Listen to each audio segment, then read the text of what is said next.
역대하서 7장 14절에서 18절. 내 이름으로 일컫는 내 백성이 그들의 악한 길에서 떠나 스스로 낮추고 기도하여 내 얼굴을 찾으면 내가 하늘에서 듣고 그들의 죄를 사하고 그들의 땅을 고칠지라. 이제 이곳에서 하는 기도에 내가 눈을 들고 귀를 기울이리니 이는 내가 이미 이 성전을 택하고 거룩하게 하여 내 이름을 여기에 영원히 있게 하였음이라. 내 눈과 내 마음이 항상 여기에 있으리라.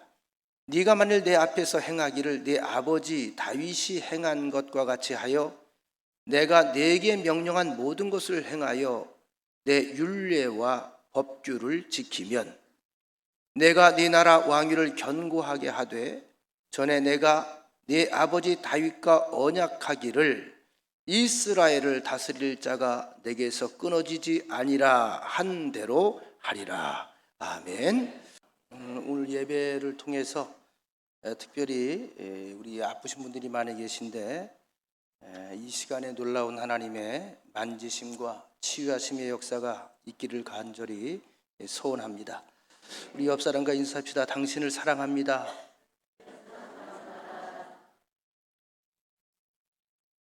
자, 이 사랑한다고 하는 게 쉬운 게 아니죠. 말로는 사랑한다고 쉽게 얘기할 수 있는데 이 사랑하는 삶을 산다는 것은 참 어려운 일입니다.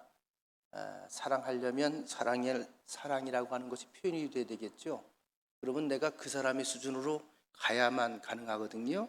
옆 사람과 인사합시다. 제가 맞출게요. 제가 늘 강조하는 것 중에 하나가 두 사람이 서로 사랑을 하고 있다면 누가 누굴 더 사랑하는지 사랑의 강도를 확인하기 위해서는 누구와 누구에게 이끌려 다니는지를 보면 됩니다. 끌고 가는 사람이 덜 사랑하는 사람이고 끌려가는 사람이 더 사랑하는 사람입니다. 사랑하니까 양보하는 것이고 사랑하니까 끌려가는 거예요. 이것도 아마 하나님을 닮아서 그런 것 같아요. 하나님이 우리를 더 사랑하셔서 이 땅으로 끌려오셨잖아요. 그것이 예수 그리스도의 십자가 사건이잖아요. 그래서 우리 끌려가는 삶을 살아간다고 하는 것이 어쩌면 예수님의 삶을 따라가는 삶이다. 우리 옆 사람과 인사합시다. 될 수 있으면 끌려갑시다. 지금 우리가 이제 아직 성가대가 이제 회복이 안 돼서 또 이제 여러 가지 다양한 우리의 찬양을 감상하면서 오히려 유익한 부분도 있습니다만 저는 목회하면서 은퇴를 생각을 하면서 은퇴한 뒤에 난 뭘 하면서 살고 싶은가? 저는 뭐 단호하게 말합니다. 한 가지는 꼭 성가대에서 지휘를 하고 싶어요. 그건 이제 꿈이야, 꿈. 성가대에서 멋진 지휘. 왜냐하면 그게 참 매력이 있는 거예요. 다양한 사람들, 다양한 성격, 다양한 모형의 다양한 소리, 이것들이 한 군데 아우러져서 한 분이신 하나님을 향하여서 목소리와 마음과 내 신앙 고백을 조율해가는 과정이거든요. 그걸 이제 지휘자 한 사람이 만들어내는 거예요. 다양한 설명과 다양한 해석을 통해서 참 귀하고 매력 있는 것. 전 지휘를 또 오래 해봤기 때문에 아주 거기에 대한 미련이 많아요. 또 한 가지는 은퇴한 뒤에도 건강이 허락된다면 저는 그냥 교회 한 부분에서 앞에 나서지 않고 성경을 늘 가르치는 그런 시간에 성경을 늘 가르치다가 하나님 나라가 하고 싶은 게 제 유일한 꿈이고 은퇴 이후에 제 소원이기도 합니다. 이 조율이라고 하는 단어가 참 우리에게 아름다움을 주는 것은 조율, 영어로 이야기하면 튜닝 또는 하모니 뭐 이런 단어로도 우리가 바꿔 쓸 수가 있는데 서로 각자가 다른 사람들이 자꾸 비비면서 의견 또는 일 이런 것들을 적절하게 자꾸 조화를 이루게 만들어서 그렇게 어떻게 평화롭게 잘 지내도록 만들어주는 게 조율입니다. 여기 당연히 피아노가 있습니다. 또 키보드도 있습니다. 아마 여기 피아노도 여러분들이 들을 땐 그냥 늘 그 소리가 그 소리이지만 1년에 한 번씩 반드시 조율이라는 걸 합니다.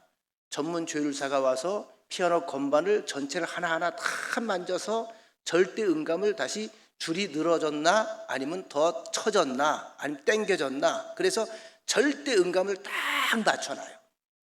그래야만 완벽한 하모니를 절대음을 가지고 내줄 수가 있어요. 전 이런 뜻에서 의미에서 이것은 영적 우리의 삶도 마찬가지라고 생각을 합니다. 예배란 뭐냐? 우리를 만드신 분 하나님이시잖아요. 그리고 우리에게 바라시는 바가 있잖아요. 창조 목적이 있었잖아요. 여러분과 저에게는 반드시 하나님의 뜻이 숨겨져 있습니다. 절대 음감으로 자리 잡고 있어요. 이게 창조 목적이에요. 그냥 아무렇게나 엄마 아빠가 만나서 내가 태어나오고 나오다 보면 굴러다니다 보니까 자란 게 아니고요. 어릴 때부터 태어나기 전부터 하나님의 예정된 뜻이 있었다는 거죠. 근데 우리가 이 땅에 살다 보니까 죄를 짓게 되기도 하고 세속적이기도 하고 또 절대적인 기독교 영향 가운데 자라지 못하다 보니 또 죄성이 있다 보니 때가 묻기도 하고 넘어지기도 하고 자빠지기도 하면서 원래 하나님께서 내게 요구하셨던 하나님의 형상이 많이 일그러져서 그렇게 성장을 합니다. 많은 소리가 있고 많은 것들이 보이고 많은 일들을 겪으면서. 근데 예배라는 게 뭐냐? 이런 나의 망가졌던 삶 또는 상처 입었던 삶 또는 이렇게 늘어졌던 삶, 좀 삐뚤어졌던 삶을 우리를 만드신 창조주 절대자 하나님 앞에서 하나님의 음성을 들으면서 조율해가는 과정이 바로 예배라, 이렇게 저는 생각을 합니다. 여러분 아시는 것처럼 저는 좀 목이 좀 안 좋은 편입니다. 굉장히 역류성 식도염인가 어느 의사는 이게 알러지라고 하긴 하는데 이게 제가 십수년이 됐어요.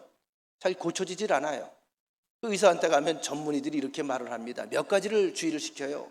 5시 이후에 절대 밥 먹지 말아라. 저녁은 과식하지 말아라. 가급적이면 물만 많이 마셔라. 또 잘 때도 오른쪽 어깨가 바닥에 닿게 하면 안 된다. 근데 기가 막히게 하나 맞추는 게 제가 꼭 좌우로 뒤척거리면서 어깨를 닿아야 되거든요. 똑바로 눕지는 못하고 좌우로. 디스크가 있어서 그래요. 그런가 하면 절대 뜨거운 거 마시지 말아라. 뜨거운 거 먹으면 치명적이다. 근데 여러분, 다시 말하면 건강을 유지하기 위해서는 그냥 저절로 건강이 유지가 되는 것이 아니라 건강을 유지할 수 있는 습관을 만들어 가라는 거잖아요. 먹는 것도 마찬가지고 시간도 마찬가지고 잠자는 것도 마찬가지고. 근데 여러분 이게 참 쉽게 되던가요? 쉽게 안 돼요.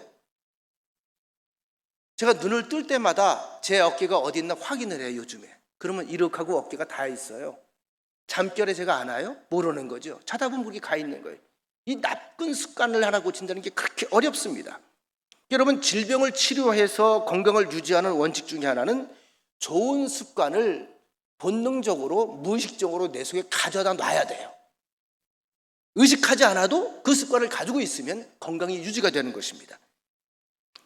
우리 몸의 근육이 어느 전문 서적에 보니까 운동하던 사람들은 우리 몸의 근육이 딱 3일을 운동했던 습관을 기억을 한다는 거예요. 하루 빠질 수 있고 이틀 빠질 수 있는데 3일째 빠지면 그동안에 운동했던 근육이 다 풀어지고 안 돼. 어떻게 해요? 3일 이내에 반드시 그 똑같은 습관을 반복해서 해야만 그 근육이 자기의 장점을 발휘할 수 있게 된다는 이야기죠. 우리 영적 생활도 마찬가지입니다. 아무리 열심히 우리가 신앙생활을 해왔다 할지라도 어떤 이는 10년, 어떤 이는 5년, 어떤 이는 10수년, 어떤 이는 3, 40년 그렇게 신앙생활을 해왔다 할지라도 우리에게 지속적인 영성관리에 실패하면 이전의 모든 것들이 한순간에 물거품이 될 수 있다 없다? 있다는 거예요. 여러분 실제로 우리가 성자라고 불렸던 성 바오로 또는 사도 바울이라고도 이야기하죠.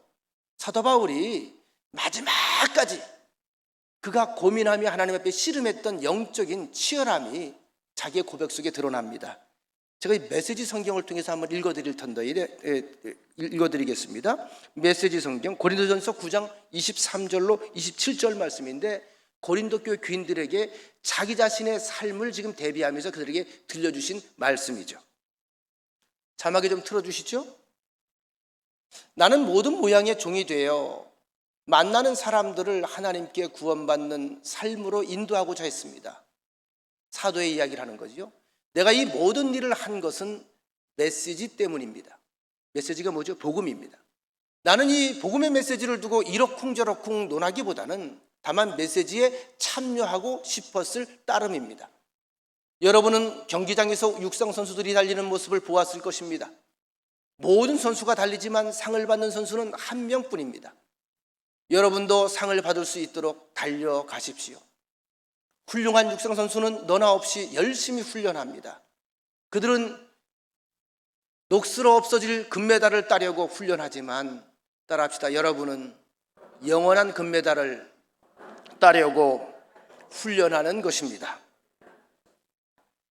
자, 사도 바울이 두려워했던 부분이 여기에서 뭐죠? 여러분은 어떤지 모르겠으나 나는 결승선에 닿으려고 열심히 달리고 있습니다. 지금 달리고 있는 거예요. 나는 내가 가진 모든 것을 그 일에 쏟고 있습니다. 전생애를 당해서 바쳤다는 거죠. 되는 대로 사는 것은 나에게 있을 수 없는 일입니다. 나는 정신을 바짝 차리고 최상의 상태를 유지하고 있습니다. 이는, 이게 중요합니다, 방심하다가 허를 찔리는 일이 없게 하려는 것입니다. 다른 모든 사람에게 메시지를 내가 전하고 나서 정작 나 자신은 버림받는 일이 없게 하려는 것입니다. 사도 바울이 가지고 있던 두려움이었어요. 일이 옳은 일인 걸 알아요. 영원한 일인 걸 알아요. 선한 일인 걸 알아요. 하나님의 뜻인 걸 알아요. 이걸 위해서 자기의 전생애를 주님 만난 이후에 바치기로 작정하고 그렇게 살아왔어요. 근데도 긴장을 풀을 수가 없는 거예요. 정신을 놓을 수가 없는 거예요. 왜? 그리고 나서 마지막에 내가 버림받을까 봐. 열심을 다한 뒤에 버림받지 말아야 한다는 데 있어요. 실제로 제가 목회를 한 35년 하다 보니 많은 분들은 아니겠습니다만 또 적지 않은 분들이 교회를 떠나는 분들이 있어요. 신앙생활에서 넘어지는 분들이 있어요. 도무지 그러해서는 안 되는 분인데 그게 뭐죠? 바로 사도 바울이 염려했던 겁니다. 그분이 신앙생활할 때는 엄청 열심히 있었거든요. 뜨거움이 있었거든요. 모든 사람의 본이 되는 것처럼 보였었거든요. 근데 사람이 쓰러지는 게 한순간이더라고요. 한순간에 퍽 나가 자빠져요. 하나님이 어디 계십니까? 라고 묻기 시작합니다. 저도 이제 많은 교인들하고 상담할 기회가 있잖아요. 교인이 아닌 분들도 목사이기 때문에, 목사라는 신분 때문에 저에게 이러저러한 인생 상담을 하는 경우가 있습니다. 그런데 동일하게 그들의 공통점이 있습니다. 하나님이 어디 계시느냐? 하나님이 존재한다는 사실을 자기가 믿을 수가 없다는 겁니다. 근데 이상하죠? 교회를 다니지 않는 사람도 병상에 누워서 아주 치명적인 질병 때문에 수술대 앞에 놓여서 제가 그 전날 전화를 하면요, 어쩌면 그래요? 제가 기도하겠다면 기도를 할까 안 할까? 하더라고요. 제 마음에 못된 마음이 들더라고요. 주여, 저 인간 기도할 수 있는 기회를 주시옵소서. 그땐 기도를 받아요. 왜요? 절박하거든요. 그럼 제가 미리 던져주는 이야기가 있어요. 수술 후에 또 달라질 수 있겠지만 수술 후에 달라지지 않길 원합니다. 당신의 생명은 하나님이 한 번 더 연장시킨 것입니다. 사람은 수술할 수 있는 게 아무것도 없습니다. 내가 경험해봐서 압니다. 서게 하셔야 서는 것이고, 눈을 뜨게 하셔야 눈을 뜨는 것이고, 걷게 하셔야 걷는 것이고, 우리가 먹을 수 있게 하셔야 먹는 것입니다. 믿으시면 아멘. 근데 사람들은 누구나 너무나 하나님을 인간 중심의 아주 유치한 하나님으로 그렇게 자꾸 믿고 싶어 하는 거죠. 이걸 성경은 우상화라고 말하는 거예요. 내가 즉시 원해서 요구만 하면 도깨비 방망이 휘두르는 것처럼 금 나와라 뚝딱, 그럼 금이 나와야 돼. 은 나와라 뚝딱, 은이 나와야 돼.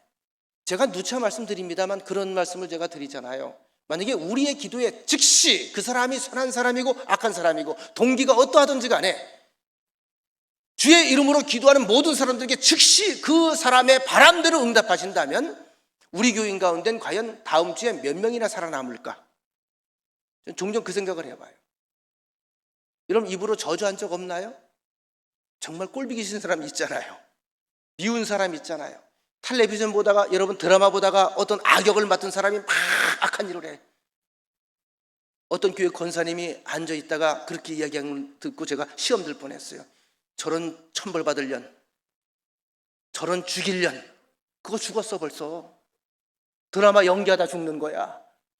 여러분 남 모르게 나 모르게 나를 싫어하는 사람들이 많잖아요. 우리의 응답이라고 하는 것은요 너무나 유치한 거예요. 그래서 하나님이 참 고민이 많을 것 같아요. 어느 때에 응답하실 것인가? 중요한 것은 혹시 우리가 기도하고 하나님께 요청을 해서 즉시 해결되는 문제가 있다 할지라도 그 감동은 그렇게 썩 오래가지 못합니다. 사도 바울이 믿음의 아들이라고 소개했던 사람이 있죠? 디모데입니다. 젊은 목회자 디모데, 아주 지극히 아꼈어요. 젊은 목회자 디모데에게 권한 내용 가운데 디모데전서 4장 7절 말씀에 목회자가 목회자에게 주시는 말씀입니다. 망령되고 허탄한 신화를 버리고 오직 경건에 이르도록 네 자신을 어떻게 해라? 연단하라. 망령되고 허탄한 신화를 버리고 오직 경건에 이르기를 연습하라. 연습이 뭐죠? 계속 반복하는 거예요. 반복하는 거예요. 이걸 영어 성경으로 직역을 하면 이렇게 해석이 됩니다. 쓸데없는 이야기, 허황된 이야기, 다시 말하면 하나님 없는 이야기, 그 이야기를 버려라. 하나님을 아는 사람, 하나님을 모신 사람이 되기를 위하여 연습하고 훈련하라. 다시 말하면 우리의 모든 바람들을 하나님의 뜻과 연계시키라는 거예요. 그런 삶을 반복해서 훈련을 하라는 거예요. 이것이 묵상이고 이것이 기도죠. 이것이 경건의 훈련이죠. 자, 디모데전서 4장 7절을 유진 피터슨의 메시지 성경을 통해 다시 한번 읽어드리겠습니다.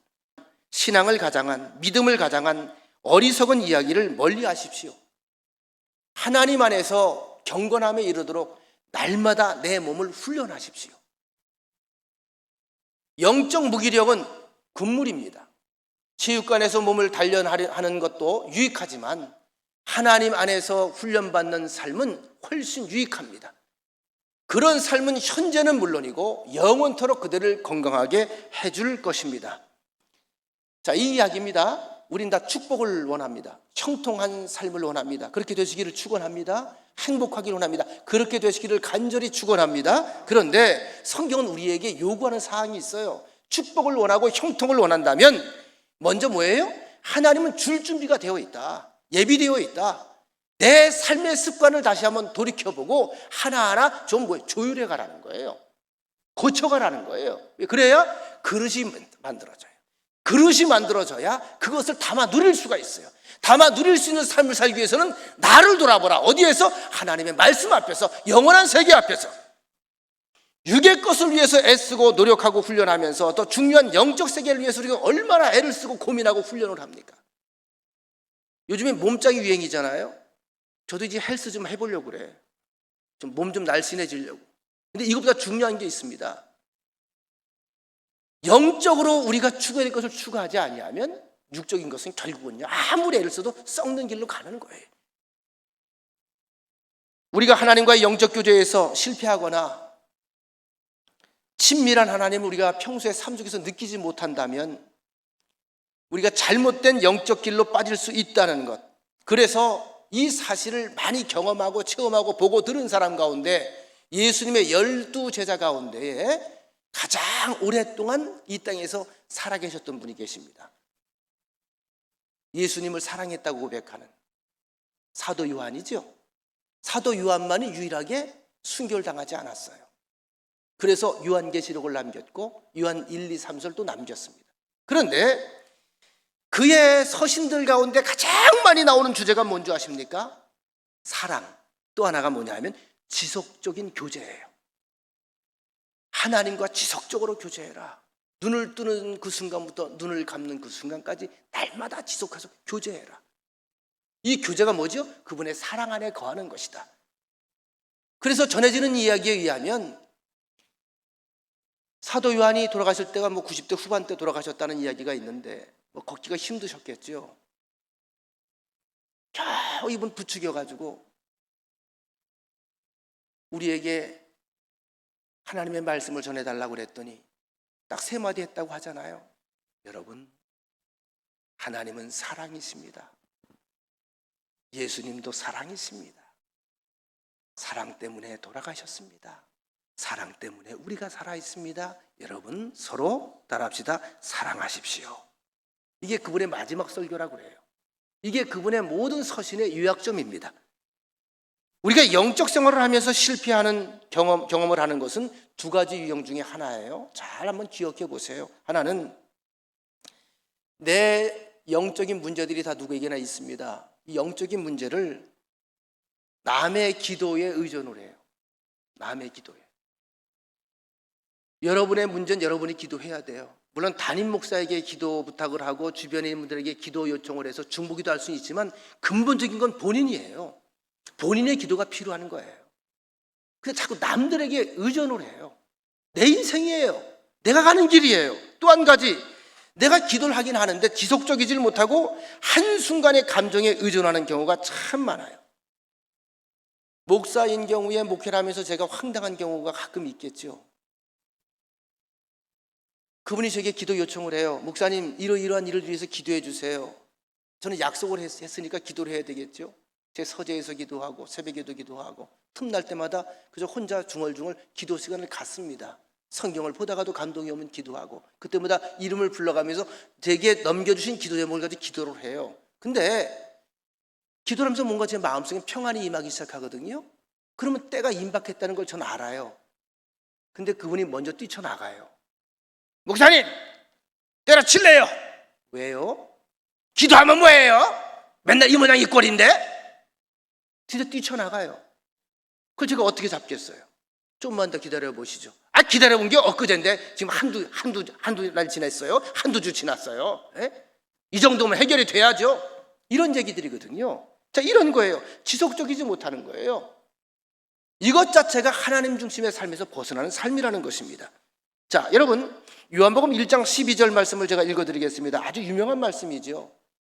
영접하는 자, 곧 그 이름을 믿는 자들에게는, 한번 같이 읽어볼까요? 시작. 영접하는 자, 곧 그 이름을 믿는 자들에게는 하나님의 자녀가 되는 권세를 주셨으니, 누구 이름을 얘기하는 거죠? 예수 그리스도의 이름. 영접하는 게 믿는 거잖아요. 믿는 건 수용하는 거잖아요. 수용은 받아들이는 거잖아요. 그들에게는 하나님의 자녀가 되는 새로운 신분, 특권을 주셨다. 이어지는 말씀, 갈라디아서 4장 7절 말씀입니다. 같이 한번 읽겠습니다. 시작. 그러므로 내가 이 후로는 종이 아니요 아들이니 아들이면 하나님으로 말미암아 유업을 받을 자니라. 연결해서 해석해 볼까요? 예수 그리스도를 믿는 자, 영접하는 자, 받아들이는 자, 그분 앞에 무릎을 꿇는 자, 하나님의 자녀가 되는 신분을 허락하셨어요. 더 이상 종이 아니에요. 노예가 아니에요. 그래서 아들이기 때문에 하나님으로 말미암아 주어지는 게 있어. 뭐죠? 유업이 주어져요. 다시 말하면 상속자가 된다는 거예요. 그러면 하나님의 재산이 어디 있죠? 하늘나라입니다. 하늘나라 상속자가 된다는 거예요. 요즘에 땅 그러고 살잖아. 그죠? 땅 100평만, 땅 200평만 뭐 그러고 살잖아요. 하늘나라 전체를 상속해 준대. 우리 교인들은, 그래서 내가 하나님 설교 준비하면서 이렇게 고민을 해봤어요. 우리 교인들은요, 이렇게 설명해요. 금방 와닿질 않아요. 어떻게 와닿는 줄 아세요? 돈으로 얘기를 해줘야 돼요. 이게 얼마만한 가치가 있는지. 이게 돈으로 아무리 환산하다가 환산이 안 돼. 그리고 알려줘도 실감이 안 갈 것 같아. 그래서 우리 교회 유치원 아이한테 물어봤어. 너 하나님 믿냐? 네. 너 하나님 사랑하니? 네. 얼만큼 사랑하니? 하늘만큼 딸만큼요. 그래서 제가 해서 하늘만큼 땅만큼 여러분들 권세가 주어진 거예요. 다시 말하면 하나님의 권세가 여러분의 권세라는 거예요. 영적 싸움에서 마귀가 덤빌 때 예수 그리스도의 이름으로 나는 하나님의 아들이다, 나는 하나님의 자녀라 라는 고백입니다. 이름으로 이야기할 때에 세상의 수많은 권세가 이겨내지 못하는 악한 영이 물러가게 된다는 이야기입니다. 성경에서 하나님께서 우리를 자녀 삼으셨다는 말씀은 수없이 많이 나와 있습니다. 즉 하나님께서 우리와의 관계를 이 땅에서 명확하게 천명하신 겁니다. 우리가 이미 성경 공부를 했죠. 출애굽기의 주제가 뭐라고요? 거룩한 백성, Holy people. 거룩이라고 하는 말 뜻이 뭐라고요? 구별했다, 내가 분리해서 끌어모았다, 이런 뜻이에요. 출애굽을 통해서 이스라엘 백성들은 이름이 바뀌었습니다. 그렇죠? 하나님의 백성, 하나님의 자녀들. 그때부터 하나님은 하나님의 자녀라고 하는 이야기들을 쓰기 시작합니다. 다시 말하면 내가 하나님의 자녀라고 하는 이야기는 여러분 어때요? 내가 하나님과 직접 아버지는 대화하길 원할까요? 누구를 통해서 전갈해 주시길 원할까요? 직접 대화하길 원해요. 어느 한 개그 프로에서 보니까 그런 이야기가 나오더라고요. 엄마하고 아버지하고 싸웠대요. 중간에 며느리가 끼어 있어요. 서로 말을 안 섞는 거예요. 남편이 말합니다. 아가야, 내 아버님 밥 때 됐다고 전해라. 이쪽에서 듣고 있는 거죠. 엄마는 엄마한테 가는 거예요. 어머니 밥 때가 됐다고 전하시라는데요. 엄마 쪽에서 말합니다. 알아서 처먹으라고 전해라. 뭐라고 할 수가 없잖아요. 가서 전합니다. 아버님 알아서 쳐 드시라는데요. 어떻게 해요? 싸웠으니.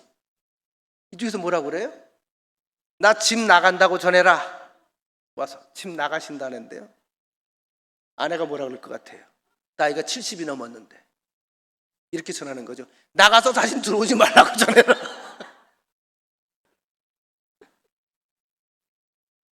자, 어떻게 중간에 며느리가 이거 어떻게 재밌어요? 골치 아파. 골치 아파. 이게 이그러진 관계면 이렇게 사는 거야. 그러다가 이 신랑이 가만히 있었잖아. 집 나가게 생겼잖아. 근데 이 분이 속상하니까 집을 나갔어. 집을 나가서 친구네 집에 갔는데 그 친구가 그런 얘기를 하는 거예요. 야, 니네 남편은 왜 그렇게 푼수 같으냐? 왜? 그 왼수바가지가 왜? 너밖에 모르더라. 야, 너밖에 몰라. 텔레비전에 같이 보면서 무슨 뭐 마을에 가래 와서 뭐 이쁜 탤런트가 나와도 우리 마누라 따라가려면 발치도 못 따라간다고. 아무리 음식을 식당에 가서 맛있는 걸 먹어도 우리 마누라가 해주는 게 제일 맛있다고 그러고. 그래서 다 푼수라고 놀려. 푼수라고 몰려. 자, 이 사람이 집 나갔겠어? 들어가서 음식했겠어? 음식을 해서 다시 전하는 거예요. 며느라가 내 어머니 아버지에게 맛있게 드시라고 진지 준비했다고 전해드려라. 그 진지상에 뭐가 들어있겠어요? 남편이 좋아하는 거 다 차려놓은 거지. 그리고 집 나갈 판에, 그죠? 이제 웬일이야? 그리고 와서 먹으려고 보니까 감동이야. 잔치처럼 차려놨어. 겁이 덜컥 나는 거야. 이게 마지막 상인가 보다. 그래가지고 이 남편이요, 뭔 일 있냐고 전해라. 그랬더니 며느리가 드디어 짜증을 내. 직접 말씀하세요. 나 바빠요. 그리고 집 나가버렸어. 그랬더니 이렇게 말하는 거죠. 여보, 뭔 일 있어? 대답을 안 해. 어디 아파? 대답을 안 해. 오늘 어디 가? 대답을 안 해. 그랬더니 그러더라는 거예요. 사랑혀. 그랬더니 아내가 뭐라 그랬어요? 나도. 이래야 정상적인 대화가 되는 거 아니겠습니까?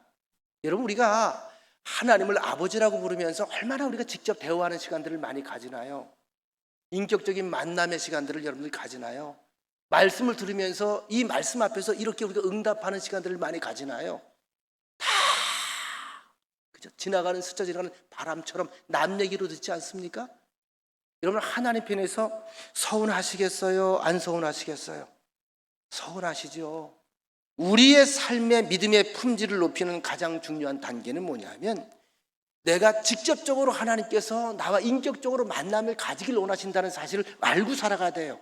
여러분, 짐승과 사람의 차이는 참 여러 가지로 있습니다. 생긴 모양도 다르겠습니다만, 그 중에 가장 인간과 짐승을 구별할 큰 차이 중에 하나가 뭐냐면, 우리 사람은 하나님의 형상을 닮은 사람들입니다.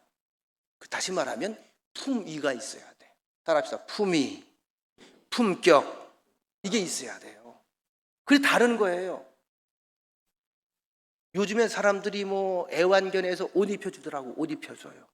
부끄러운 부분 다 가리게 만들어주고, 그죠? 모자도 씌워주고. 난리도 아니야. 난리도 아니야.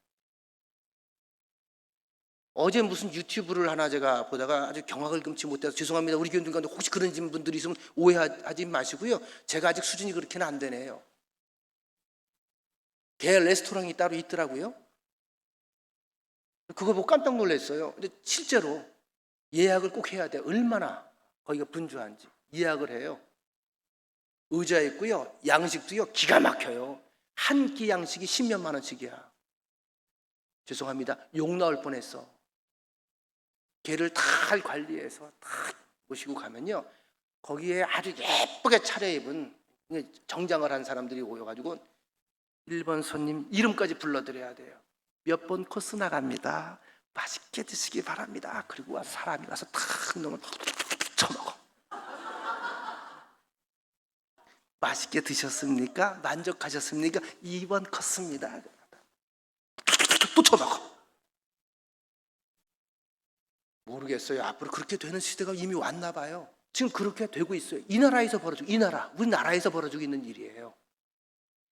근데요, 한 달까지 10,000원이래요. 예약이 꽉 찼대요. 죄송합니다, 우리 교인들은 그러지 않았으면 정말 좋겠어요. 사람도 그렇게 못 살잖아요. 아무리 짐승을 위하는 건 좋은데 그건 아니잖아요. 여러분, 사람이라고 다 똑같은 사람이 아니에요. 체면이라는 게 있습니다. 품이라고도 합니다. 다른 말로는 예의라고도 합니다. 여기에 인간은 인간됨이 있는 거예요. 자존감이 있는 거예요. 화가 나도 좀 참을 줄 알고, 감정이 확 쫓겨나도 좀 주변을 보면서 전체 분위기를 해치지 않을 정도로 절제할 줄도 알고. 이게 사람이에요. 개, 돼지, 거지 그렇습니까? 승질나면 이성을 쉽게 잃어버려요. 몰아제끼는 거예요. 사람은 그럴 수 없어요. 여러분, 제가 우리 교회에서 밖에 나가서 외부인들을 만날 땐 특별히 더 조심을 좀 많이 하는 편입니다. 제가 목사라고 하는 신분이기 때문에. 왜일까요? 제가 우리 수익감리교회 얼굴이잖아요. 잘생긴 얼굴은 아니지만 그래도 얼굴이거든요. 그럼 어떻게 해요? 제가 거기서 품위를 지켜야 돼요. 쫀쫀하면 안 돼요. 좀 품격을 지켜야 돼요. 그래서 그런 소문이 나요. 수입교회가 부럽다는 거예요. 수입교회가 뭐가 부러워요? 제가 품격이 있으니까 부러운 거지. 주변 사람들 얘기야. 수입교회 왜 목사를 품격 있게 만들어 놓는다는 거지. 이런 무시할 수 없는 말이에요. 여러분, 똑같아요. 더 나아가서 우린 누구의 자녀다? 하나님의 자녀다. 품위를 지키세요.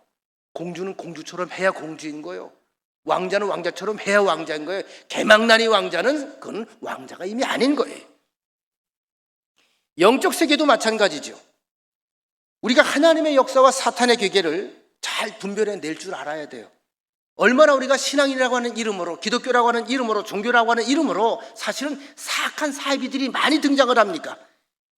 틀림없는 것은 하나님께서는 우리에게 평안을 주신다고 성경은 계속 강조하고 있습니다. 평안을 주십니다. 평안한 마음, 평화로운 마음, 따뜻한 마음.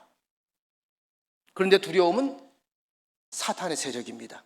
디모데후서 1장 7절 말씀, 하나님이 우리에게 주신 것은 두려워하는 마음이 아니요 오직 능력과 사랑과 근신하는 마음. 근신하는 마음이 뭐죠? 깨어있는 마음.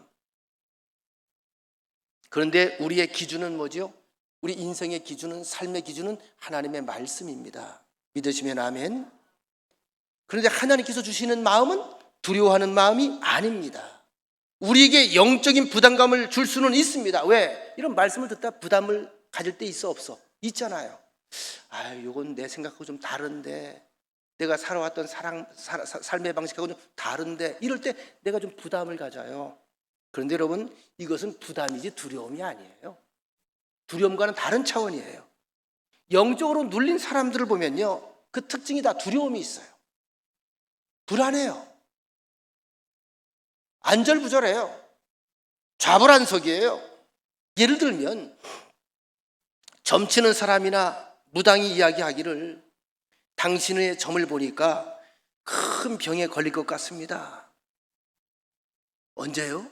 글쎄 1, 2년 안으로 올 것 같아요. 그러면요, 여기 갔다 온 사람들은 1, 2년 동안 병만 기다리고 앉았어. 왜? 병이 온다니까. 그래서 어떻게, 그 불안함을 치유하려면 어떻게 해야 돼? 달라는 대로 줘야 돼. 이게 그들의 수법이거든요. 당신 아들 가운데 교통사고가 날 것입니다. 이러면 가는 데마다 그쪽 가면 교통사고가 나는 날까지 기다리다가 아이가 교통사고를 났는데 살짝 부딪혀서 옆이 살짝 쓸렸어. 그런 마음을 그때부터 놓는데, 지나갔구나. 결국은 자신의 두려움들을 자신의 입으로 시인하면서 자꾸 사탄의 세계에 들어가. 이건 절대 하나님의 세계가 아니에요. 하나님의 영역이 아니야. 우리는 하나님의 영역 안에 있는 사람들입니다. 저는 스포츠를 좋아하니까요. 금년에 8월 21일 날부터인가 우리나라에서 세계 배드민턴 선수권 대회가 있었어요. 여러분 안 보셨을 테니까 제가 그냥 설명해 드리는 거야. 이제 쾌거는 뭐냐 하면 대한민국이 20년 만에 금메달을 땄습니다. 근데 세계 종목에서 땄어요. 남자 복식, 그 다음에 홈복식, 그리고 여자 개인. 그 이면엔 피나는 연습이 있었는데 저는 그 라이브로는 못 보고요. 나중에 이제 녹화가 되어 있길래 그걸 봤어요. 유심히 나오길래 봤는데 보니까 야, 잘해. 얼마나 잘하냐고요? 잘해. 그럼 얼마나 잘하냐고? 참 잘해. 남녀 혼복식을 봤는데요. 여러분 준결승 결승에 올라가서요.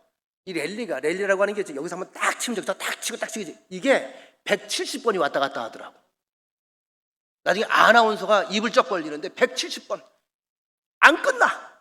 나중에 탁 쳐서 하나가 뚝 떨어져서 겨우 끝나니까 양쪽 다 4명이 대자로 뻗더라고. 받는 사람도 끝나라 치는 사람도 끝나라. 안 끝나. 170개. 그 여러분 저를 보면서 저거 인간이야 제가?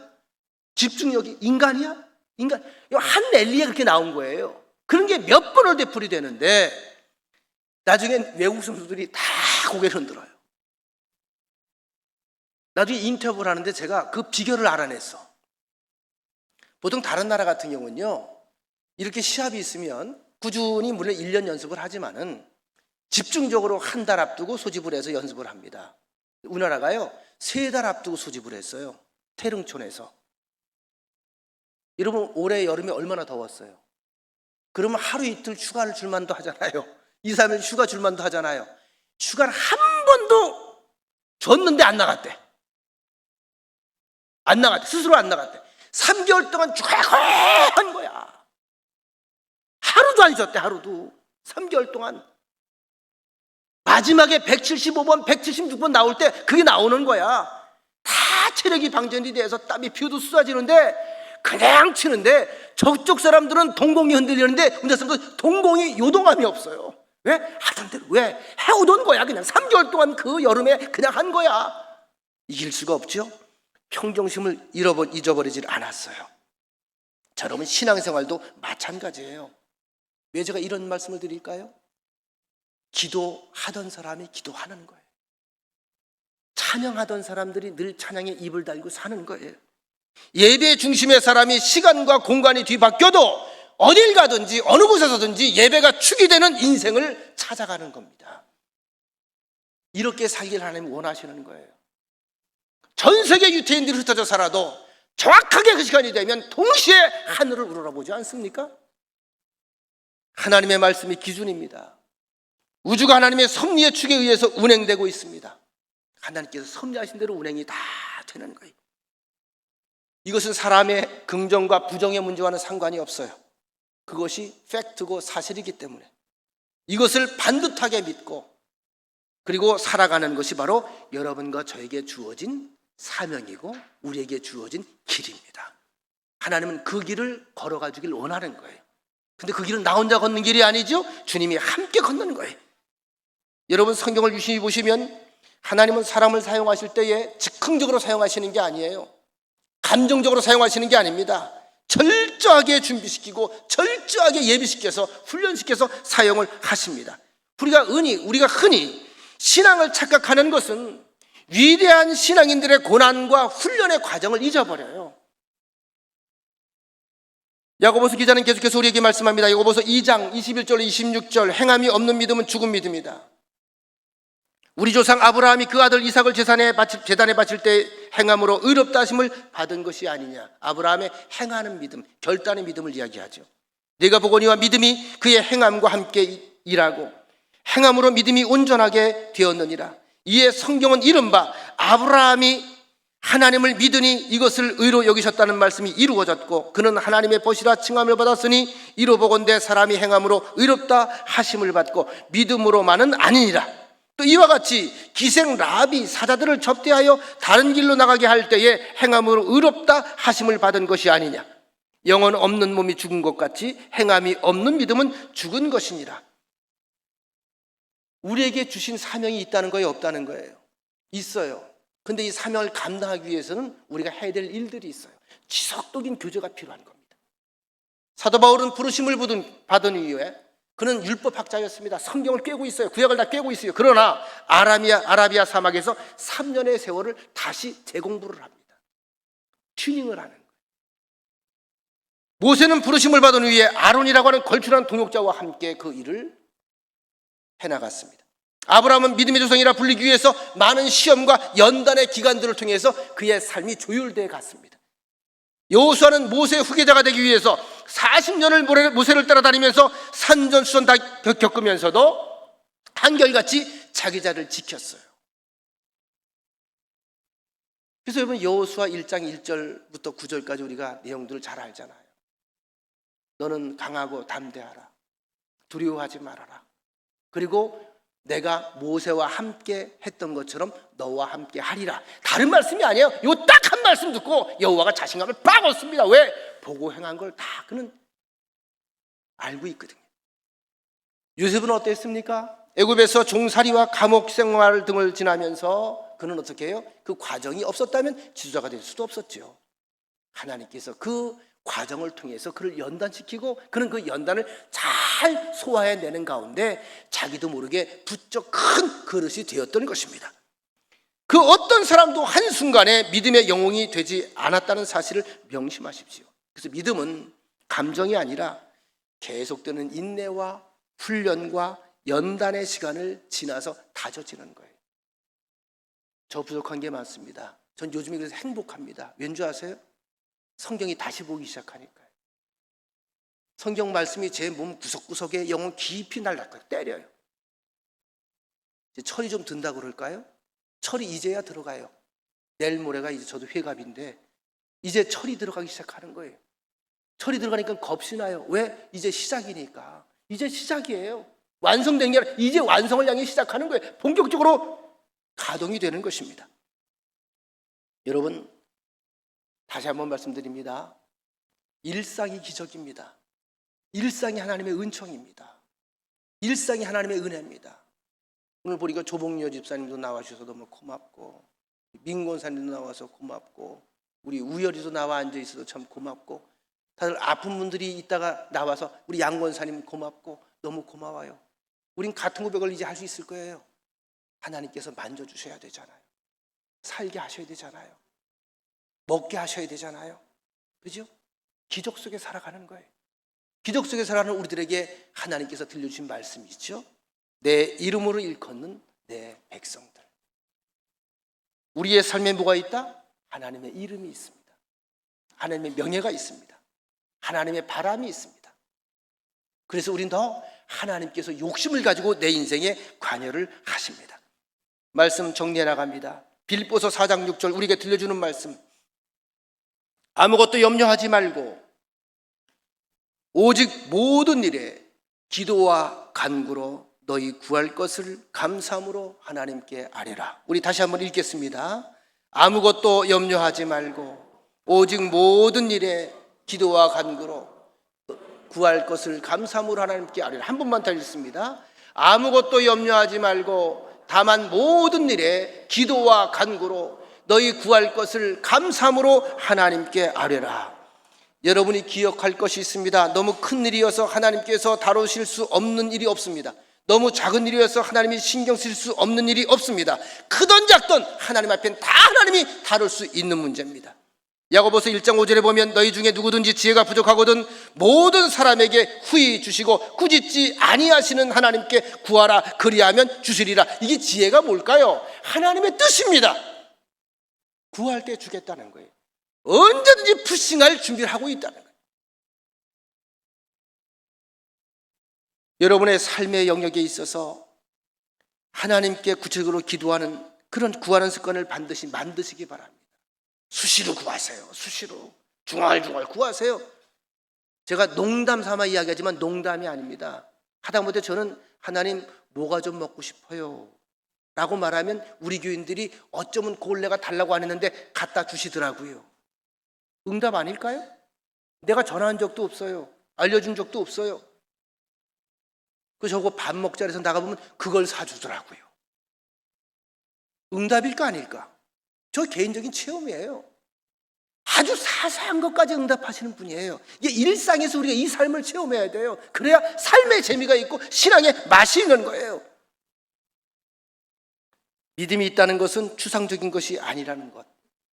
믿음이 있다는 것은 그 무엇을 행할 수 있는 능력이 있다는 겁니다. 왜? 하나님은 그 사람의 믿음을 통해서 일을 하나님이 하시기 때문에 내가 하는 게 아니고 믿음을 통해서 하는 하나님이 계시라는 거죠. 믿음이 있다는 것은 그만큼 여러분이 하나님 앞에 탁월하게 사용될 준비가 되어 있다는 것을 의미하기도 합니다. 따라합시다. 나는 하나님의 이름으로 일컫는 자녀다. 나는 하나님의 자존심이다. 나는 하나님의 자랑이다. 나는 하나님의 명예이다. 옆 사람과 인사합시다. 이제 아셨수? 여러분은 하나님의 기업입니다. 바로 하나님의 기쁨입니다. 성경 전체를 통해 우리에게 들려주는 말씀은 너는 나의 전부라는 말씀이 십자가 위에서 우리에게 들려진 것입니다.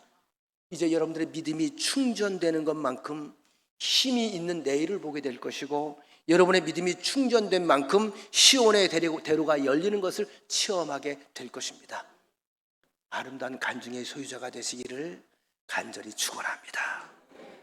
사랑의 주님, 믿음이 있는 자를 하나님은 사용하신다는 진리, 그래서 하나님은 우리에게 믿음 하나를 원하십니다.